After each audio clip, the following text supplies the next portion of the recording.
ఓం గంగణపతయ నమ. శ్రీమాత్రే నమ. ఐం సరస్వత్యై నమ. శివాయ గురువే నమ.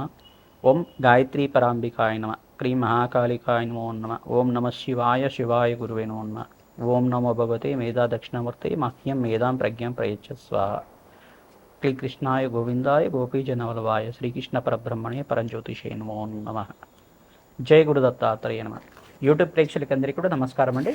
నేను పాలపర్తి గురునాథ శర్మ, జ్యోతిషం వాస్తు సిద్ధాంతని మీకంతా కూడా గోచారీత్య గ్రహాల యొక్క స్థితిగతి కలియికంతా కూడా ఈ యొక్క జ్యోతిష్శాస్త్ర ప్రామాణికంగా గ్రహాల యొక్క ప్రభావం అంతా కూడా మేషాది ద్వాదశ రాశుల వాళ్ళకి ఏ రకంగా అనేది ఉంటుంది.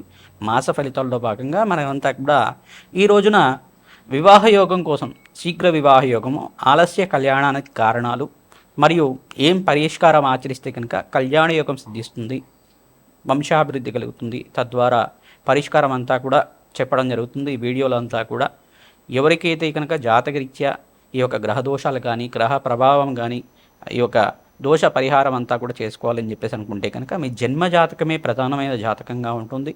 మేషాది ద్వాదశ రాశుల వాళ్ళు ప్రతినిత్యం కూడా మీ జన్మజాతకాన్ని ఈ యొక్క జ్యోతిష సిద్ధాంతులతోటి, జ్యోతిష పండితులతోటి ఈ యొక్క నిరూపణ చేసుకొని, దానికి నిర్ధారణ చేసుకొని దోష పరిహారం అంతా కూడా చేసుకోవడం వల్ల శీఘ్రంగా కళ్యాణ యోగం సిద్ధిస్తుంది, అష్టేశ్వర ప్రాప్తి కలుగుతుంది, లక్ష్మీ కటాక్షం సిద్ధిస్తుంది, ఆనందమైన జీవితం జీవించడానికి ఆస్కారం ఉంటుంది.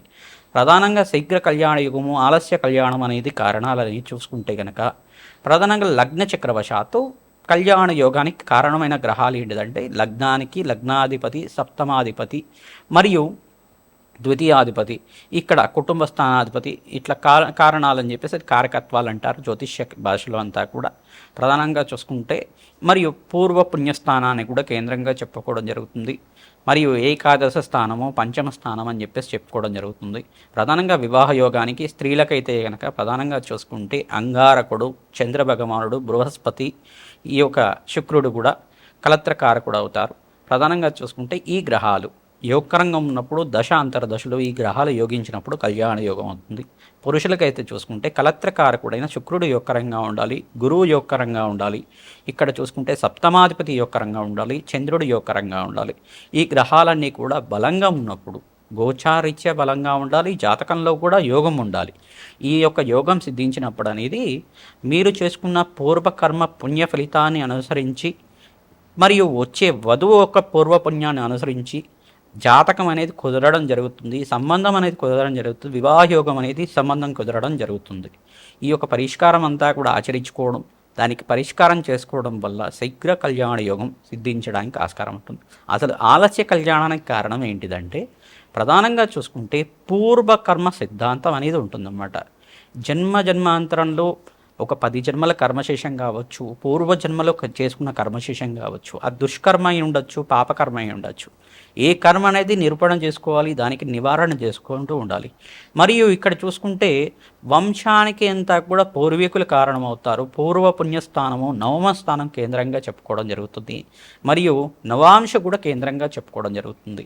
ఈ యొక్క నవమ స్థానం అనేది పూర్వ పుణ్యస్థానం, పూర్వీకుల యొక్క స్థానం, పూర్వీకుల యొక్క ఆశీర్వాద ఫలితం వల్లే శీఘ్ర కళ్యాణ యోగం సిద్ధించడానికి ఆస్కారం ఉంటుంది. ప్రధానంగా నవమ స్థానాన్ని కేంద్రంగా చూసుకోవాల్సి ఉంటుంది. మీకేమైనా పితృశాపమా, పితృదోషం కానీ ఉందా, ఈ యొక్క బాధలు ఏమన్నా ఉన్నాయా? ప్రధానంగా చూసుకుంటే కొంతమందికి పితృశాపాల వల్ల ఆలస్య సంతానాలు అవుతూ ఉండడం, మరియు కళ్యాణం అనేది మగవారికి చూసుకుంటే ఆలస్యంగా అవుతూ ఉండడం, మరియు స్త్రీలకు చూసుకుంటే వైదవ్య దోషం అనేది ఉండడం, ఇదేని జరుగుతూ ఉంటుంది. లేకపోతే వందత్వ దోషాలని చెప్పేసి అంటారు, ఈ దోషాలు కూడా ఉంటాయి అన్నమాట. ఈ దోషం నుంచి బయటపడడానికి, పితృశాపం నుంచి బయటపడడానికి పరిష్కారం అనేది శీఘ్రంగా ఆచరించడానికి మోక్షనారాయణ బలి విధానం, అమావాస్య, ప్రతి అమావాస్య రోజున ఈ యొక్క తిలతర్పణాలు ఆచరించడం, పితృతిథిని అనేది పాటించడం, పితృదేవతల ఆశీర్వాదం కోసం అనేది యొక్క కర్మల్ని ఆచరించడం, పుణ్యక్షేత్రాల్లో కానీ గయాశ్రాద్ధాన్ని ఆచరించడం కానీ, సప్త పుణ్యక్షేత్రాలు అంతా కూడా సప్త పుణ్యస్థానాలు అని చెప్పేసి అంటారన్నమాట. ఆ పుణ్యస్థానాల్లో కనుక అవంతిక, కాశీ, గయ, ఈ యొక్క బ్రహ్మకపాలం దగ్గర కానీ, ఈ యొక్క బీహార్లో ఉండే విష్ణుపాతం దగ్గరైనా కానీ, పిఠాపురంలో ఉండే పాదగయ దగ్గరైనా కానీ ఈ పుణ్యస్థానాల్లో అంతా కూడా పిండ ప్రదానం ఆచరించడం, మోక్షనారాయణ బలి విధానాలు, గోకర్ణంలో కూడా మోక్షనారాయణ బలి విధానం ఆచరిస్తూ ఉంటారు. తద్వారా ఎవరైతే కనుక పితృదేవతలంతా కూడా వసురుద్ర ఆదిత్య స్వరూపంగా ఉన్న పితృదేవతలంతా కూడా ఆశీర్వాదం వల్ల శీఘ్రంగా కళ్యాణ యోగం సిద్ధించడానికి ఆస్కారం ఉంటుంది. తద్వారా ఆనందమైన జీవితం సకాలంలో మీకంతా కూడా మంచి నడవడికతోటి పుణ్యకర్మలు ఆర్జించుకోవడం వల్ల శీఘ్రంగా మీకు కళ్యాణ యోగం సిద్ధించడానికి దైవకృప భగవంతుడి యొక్క అనుగ్రహం వల్ల, జగన్మాత అనుగ్రహం వల్ల, ఒక పరాశక్తి అనుగ్రహం వల్ల మీకంతా కూడా శీఘ్రంగా కళ్యాణ యోగం సిద్ధించడానికి ఆస్కారం ఉంటుంది. కొంతమంది జాతకంలో కూడా ప్రధానంగా చూసుకుంటే వైరాగ్య యోగం అనేది కూడా ఉంటుంది. కొంతమందికి ప్రధానంగా చూసుకుంటే కొన్ని వైరాగ్య యోగాల వల్ల ఈ యొక్క వివాహ యోగం అనేది విగిపడుతూ ఉంటుంది. మరియు కొంతమంది జాతకాల పొంతనలంతా కూడా సక్రమంగా లేకపోవడం వల్ల వివాహ బంధం అనేది కొంతవరకు డైవర్స్ దాకా వెళ్ళడం కానీ జరుగుతూ ఉంటుంది. ఇదన్నీ కూడా కర్మ సిద్ధాంతాన్ని అనుసరించే ఉంటుందన్నమాట. ఇది ప్రధానంగా జ్యోతిష్య సిద్ధాంతాలని మీరు నిరూపణ చేసుకొని, ప్రధానంగా జన్మజాతకాన్ని అంతా కూడా నిరూపణ చేసుకొని ఈ యొక్క వివాహ బంధాన్ని అంతా కూడా చూసుకోవడం వల్ల శీఘ్రంగా కళ్యాణ యోగం సిద్ధిస్తుంది. పరిష్కారం చేసుకోవడం వల్ల బంధం అనేది బలపడుతుంది. అష్టైశ్వర్య యోగం సిద్ధిస్తుంది. కళ్యాణ యోగం వల్ల వంశాభివృద్ధికి కారణమవుతుంది. వంశానికంతా కూడా రక్షగా ఉంటుంది. ఈ యొక్క భారతీయ వివాహ వ్యవస్థ అనేది అత్యంత పుణ్యప్రదమైన వ్యవస్థగా చెప్పడం జరుగుతుంది. మీరు ఎప్పుడైతే కనుక ఈ యొక్క దోషాలకంతా కూడా పరిష్కారం చేసుకోవడం, స్త్రీల జాతకాల్లో చూసుకుంటే అష్టమ స్థాన దోషం అని చెప్పేసి అంటారు, అది మాంగళ్య దోషం అని చెప్పేసి అంటారు. ఇంకోటి ప్రధానంగా చూసుకునేది ఈ యొక్క మాంగళ్య దోషం అని చెప్పేసి అంటారు. కానీ దీనికన్నా కానీ ఇంకొక దోషం కూడా ఉంటుంది. మళ్ళా ఈ యొక్క మాతృమూలకమైన పితృశాపం అని చెప్పేసి అని, మరియు వంద్యత్వ దోషం అని చెప్పేసి అని, పంచమ స్థానంలో రాహుకేతులు కానీ కొన్ని గ్రహాలు కానీ ఉంటే కనుక సంతానానికి ఇబ్బంది అని చెప్పేసి అని, కొన్ని అనారోగ్య ఇబ్బందులని సూచనప్రాయంగా చెప్పడం జరుగుతుంది. ఇట్లాంటి దోషాలకంతా కూడా పరిష్కారాలు ఖచ్చితంగా జ్యోతిష శాస్త్రంలో ఉంటాయి.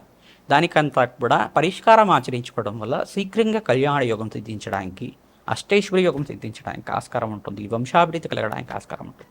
సర్పశాపము, సర్పదోషము ప్రధానంగా సర్ప దోషానికి, సర్పగండానికి కారణమవుతుంది. కొన్ని దోషాలనేది కూడా చెప్పడం జరుగుతుంది. జ్యోతిష శాస్త్రంలో కొన్ని రాహుకేతులకు స్థానాలే కాకుండా ఈ యొక్క రాహుకేతు మధ్యలో అంతా కూడా అన్ని గ్రహాలు ఉన్నప్పుడు కానీ ఈ యొక్క పద్మకాల సర్పదోషము, కర్కోటక కాల సర్పదోషము, ఆదిశేష కాల సర్పదోషము, కులింగ కాల సర్పదోషము, ఈ యొక్క వాసుకి కాల సర్పదోషము అనేది కొన్ని నవవిధాలుగా ఉండే కాలసర్పదోషాలు అనేది ఉంటాయి. 18 రకాల కాలసర్పదోషాలు, మహాదోషాలు ఉంటాయి. ప్రతి ఒక్క జాతకంలో కూడా కాలసర్పదోషం స్వల్పంగా ఉంటుంది. దాని నుంచి బయటపడడానికి పరిష్కారం అంతా కూడా సర్ప ప్రతిష్ట, నాగ ప్రతిష్ట, సుబ్రహ్మణ్య స్వామి ప్రతిష్ట అంతా కూడా ఆచరించుకోవడం శీఘ్రంగా కళ్యాణ యోగానికి కారణమవుతుంది. కుజదోషం అని చెప్పేసి ఉంటారు. కుజదోషం అనేది భయపడడానికి అవసరం లేదు. ప్రధానంగా చూసుకుంటే లగ్న చక్రవశాత్తు, చంద్రలగ్నవశాత్తు, శుక్రలగ్నవశాత్తు చూసుకోవడం జరుగుతుంది. ఈ లగ్న చక్రవశాత్తులో కుజుడు కొన్ని స్థానాల్లో ఉంటే కనుక దోషకారుడు అని చెప్పేసి అంటారు. దానికి పరిష్కారం ఆచరించుకోవడం, కుంభ వివాహము, శ్వేతర్క కళ్యాణం కానీ, లేకపోతే అశ్వత్థనారాయణ కళ్యాణం కానీ, సుబ్రహ్మణ్య స్వామి కళ్యాణం కానీ, శివపార్వతుల కళ్యాణం కానీ, లక్ష్మీనారాయణ కళ్యాణం కానీ, వెంకటేశ్వర స్వామి కళ్యాణం కానీ తరచుగా ఆచరిస్తూ ఉండడం ప్రధానంగా శీఘ్ర కళ్యాణానికి యోగకరంగా అవుతూ ఉండడం జరుగుతూ ఉంటుంది. కొంతమంది జాతకాల్లో కనుక 35 దాటిన తర్వాత వివాహ యోగం అనేది ఉంటుందన్నమాట. దీన్ని ఆలస్య కళ్యాణంగా పరిగణనలో తీసుకోవాలి.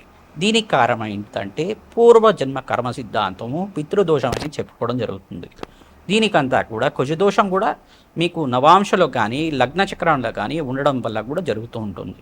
ఇది ఒకటే కారణం అనేది కాదు. మీరు చేసుకున్న పూర్వకర్మ సిద్ధాంతాన్ని అనుసరించి మీ జీవన విధానం ఉంటుంది. మీరు ప్రధానంగా ఈ దోషం నుంచి బయటపడాలి, శీఘ్రంగా కళ్యాణ యోగం కావాలి అంటే కనుక గోమాత దానాన్ని చేసుకోవడం, మరియు గోమాత పూజని ప్రతినిత్యం కూడా ఆచరించడం, శివపార్వతుల కళ్యాణం ఆచరించడం, ప్రధానంగా యజ్ఞాతి క్రతులు అంతా కూడా ఆచరించడం. ఎప్పుడైతే కనుక యజ్ఞాతి క్రతులంతా కూడా ఆచరించిన వాళ్ళకి శీఘ్రంగా కళ్యాణ యోగం సిద్ధించడానికి ఆస్కారం ఉంటుంది. ప్రధానంగా శుక్రుడికి, బృహస్పతికి, మీ లగ్నవశాత్తు లగ్నాధిపతి, సప్తమాధిపతి, పంచమాధిపతి, ద్వితీయాధిపతికి జప హోమాది కార్యక్రమాలు ఆచరించుకోవడం, ప్రధానంగా మీకంతా కూడా ఈ యొక్క స్థానాల్లో ఉండే గ్రహాలు ఏ గ్రహం అయితే బలహీనంగా ఉన్నాయో గ్రహాలకంతా కూడా శక్తి వచ్చే విధంగా గోచారరీత్యా ఈ యొక్క దశలో ఏ దశ నడుస్తుంది, ఆ గోచారరీత్యే ఒక మీకు జాతకంలో ఏ దశ నడుస్తుంది, ఏ మహర్దశ నడుస్తుంది, గోచారరీత్యా ఆ గ్రహం అంతా కూడా బలంగా ఉందా లేదా. ప్రధానంగా కొంతమంది తెలియక రాహు మహర్దశలో కానీ కేతు మహర్దశలో కానీ వివాహం చేస్తూ ఉంటారు. అట్లా చేయకూడదు ఎప్పుడు కూడా. అట్లా చేస్తుంటే ఎక్కువ కేసెస్ అన్నీ కూడా ప్రధానంగా చూసుకుంటే డైవర్స్ దాకా వెళ్ళడం జరుగుతూ ఉంటుంది. రాహు మార్గదశలో వివాహ యోగం అనేది ఎక్కువగా చేయకూడదు. దానికి బృహస్పతి యొక్క దశ వచ్చిన తర్వాత వివాహ యోగం సిద్ధిస్తుంది. దానికంతా కూడా జాతకరీత్యా ప్రభావం అనేది చూసుకోవాల్సి ఉంటుంది. ప్రధానంగా ఈ పరిష్కారాలంతా కూడా గోచారరీత్యా గ్రహాల యొక్క స్థితిగతి కలయిక అంతా కూడా ఈ రకంగా ఉంటుంది. మేషాది ద్వాదశ రాశుల వాళ్ళకి విశ్వవసునామ సంవత్సరంలో కళ్యాణ యోగం సిద్ధించడానికి, అతి శీఘ్ర కళ్యాణ యోగం సిద్ధించడానికి పరిష్కారాలంతా కూడా చెప్పడం జరుగుతుంది.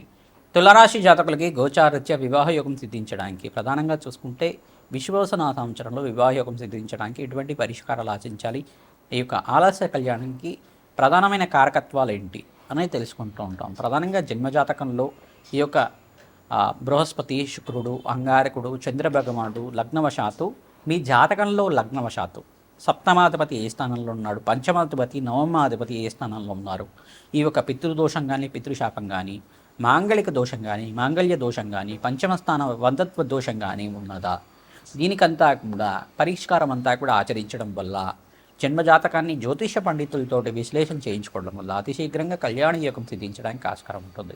ఈ కారణాల వల్లే ఆలస్య కళ్యాణం అవుతూ ఉంటుంది. ప్రధానంగా చూసుకుంటే ఎవరి వివాహ యోగం సిద్ధించడానికి పితృదేవతల ఆశీర్వాదమే కారణంగా చెప్పడం జరుగుతుంది. మీ జాతకరీత్యా కానీ మీ పూర్వీకుల యొక్క ఆశీర్వాదం మేరకే మీకంతా కూడా పూర్వ పుణ్యస్థానం అని చెప్పేసి అంటారు. నవమ స్థానాన్ని పూర్వ పుణ్యస్థానం అంటారు.